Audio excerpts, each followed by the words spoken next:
What's up, fellow YouTubers? I know it's been a very long time since I've done a video. I've been super duper busy with work and life in general. Just haven't had a whole lot of time to even do anything. There's a lot of projects I've had planned for the summer that I want to do. I haven't even had a chance to get to them. So, I just wanted to give you a little bit of an update on what's going on with the tank. As you can see, I've got a new clam over to the right there, and as you see, there was something that just swam by that is a new addition. As far as the clams go, I've got one blue crochet. Oh, and my fish just took a nice hay bale of a dump. Thanks, dear. And then I have one that's a blue-green that's kind of turned at an angle.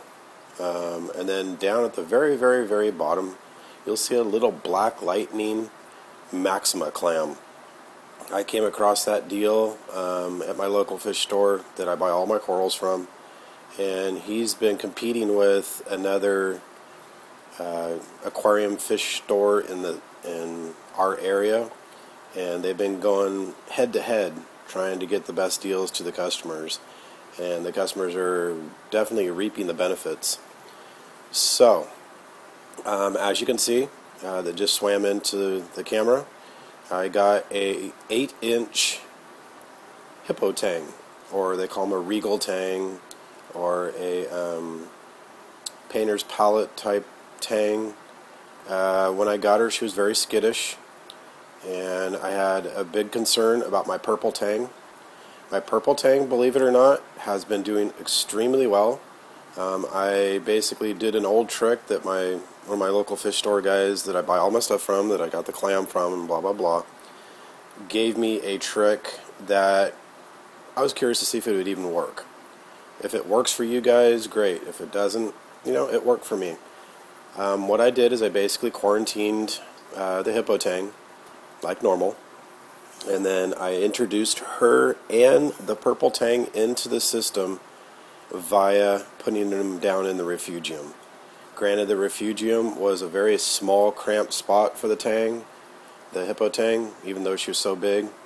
Yeah, I know it's not something that people recommend doing, but what it did was basically reset the territory boundaries with my purple tang.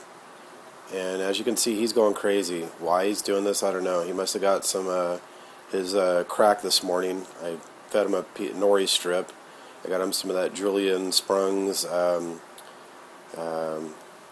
sea veggies or something like that. I won it at one of my raffles with my club. But enough of that. The tank itself has been doing pretty good.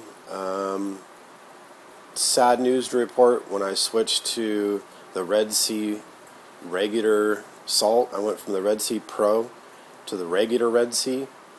The parameters that are on the container, they say 420 for calcium. I've been running about 405. Magnesium, it says 1350. I've been running about 1200. And as far as DKH or KH, it says it runs it at 7.5. Oh, lovely. You just see all that stuff spray. My tang's got a hold of the nori strip, and it caught my MP40. And the MP40 is like a little Cuisinart. Anything that gets caught in it, it just shreds it. But as far as back to the parameters, I'm really not happy with the parameters on the salt. So I'm thinking about eventually slowly going to another brand, but I got to figure out how I'm going to do it without shocking the entire system. If you do a water change from one brand to another that's, say, natural sea salt compared to synthetic, you can run the risk of killing all your SPS corals. What happens is during that change, when you're changing from one salt to the other and trying to slowly, over a couple weeks' time, basically change your salt, the corals cannot take that initial shock. So the only other way that through some research that I found that you can do this is basically take all your corals out, do your switch over, and then switch it back. The fish will survive it. The fish will do okay. It's the corals that will not. And that's where my problem comes in. That's where I'm trying to figure out what I'm going to do. I really don't want to take all my corals out that are well seeded and disturb them. I may just have to stick with it and start dosing. With all the SPS in my system and the corals that I have as far as clams and things like that, it's starting to suck my calcium levels down, and my DKH, KH/KH, and my magnesium. This is aside from my normal parameters that I'm getting. I was telling you about the 405 on the calcium and such. It's sucking it down even farther. So I've been having to dose every day to get the system to stay within check. And that's becoming kind of a pain. So I got to find something that will maintain my parameters without it sucking it down too much, because I do weekly water changes. I do basically 25 gallons every single week on my water, and it's still pulling the calcium and my magnesium and DKH down. I've been dosing it and keeping it maintained. That's why things are doing okay. But it's this hobby, that's where these suppliers, they get you with the dosing and such. On to other notes. The tank itself, it's been doing good. I've got the brand new lighting system that's above it, the Tech 8. That's doing fantastic. Haven't really seen any bleaching with the corals. Everything seems to be growing really well.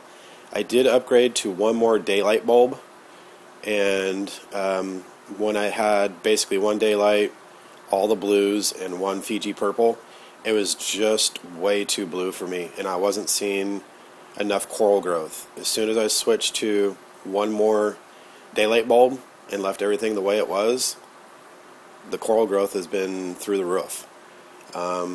You're seeing white tips on everything.